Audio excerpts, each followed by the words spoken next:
All God's creatures, great and small. What a beautiful, sanitized little thought. It's a hell of a lot easier to digest than the messy, violent truth of a single-celled amoeba crawling out of the primordial quagmire, violently dividing itself just to survive. Sometimes I look at my own life and I wish I could do that.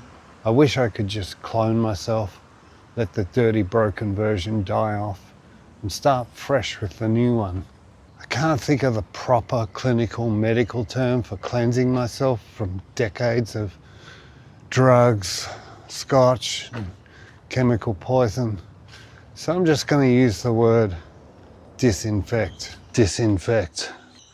From addiction into recovery, there's just so much damn history to disinfect. You think you're clean, but it only takes one dirty molecule left behind in the corner of your brain, and the whole system gets corrupted. The whole thing needs to be stripped down to the floorboards and scrubbed again. And don't get confused, I'm not talking about using an actual disinfectant. I'm not talking about pouring another corporate chemical agent of poison into myself to clean out the old poison. I'm talking about the raw, agonizing process of just dripping the venom out of your own meat suit. It's incredibly easy to put the poison into your system.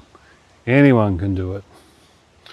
And let's be entirely honest here, it's very easy to enjoy that poison for the short, sharp window of time that you get it. But then comes the tax, the long, arduous, lonely task of sitting it out, shitting it out, and sweating it out. Or just pacing the floor at 3 a.m, waiting for it to organically leave your cells.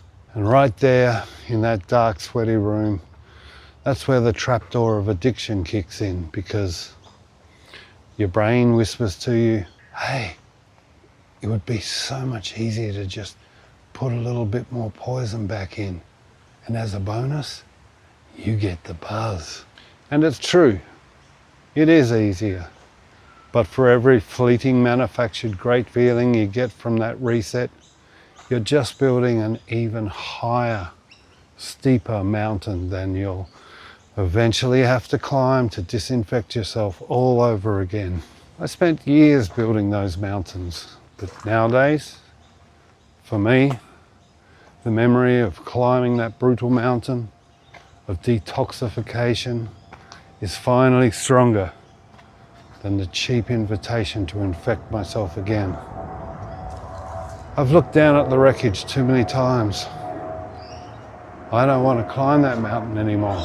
I want to just stay up here on the plateau, on the ridge, with all the other uninfected people.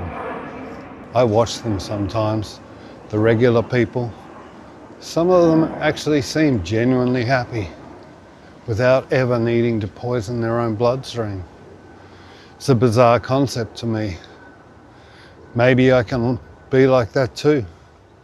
Maybe I can learn to just walk through the world uninfected.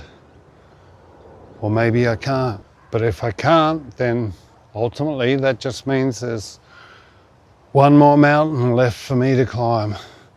A mountain made of nothing but absolute diligence, stubbornness, and a refusal to go back down into the swamp. I think I'll just keep walking.